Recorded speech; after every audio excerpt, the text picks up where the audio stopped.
Welcome to the Windows Computer and Technology channel. One change coming up also to that was discussed in Build and has to do with the Microsoft Store. So first of all, they have mentioned that over 250 million monthly users go to the Microsoft Store now and download apps of all sorts.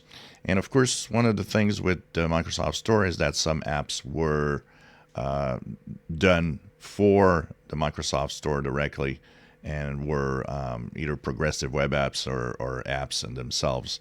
One of the things that came through eventually through the store is that some of the apps are 32, 64 bits executables, just like when you download a piece of software from the internet. You download that software, you click the install, and it installs on your PC.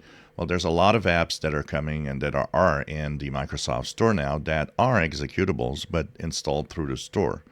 Now, that had one problem, is that until now, if you had one app downloaded from the store and it was a 32 or 64-bit app executable, what happened is that you would then have to update it through the app itself. So instead of going through the store where you got these apps that actually get updated through here, what happened is that you had to go to the app itself, check for updates to see if updates are there.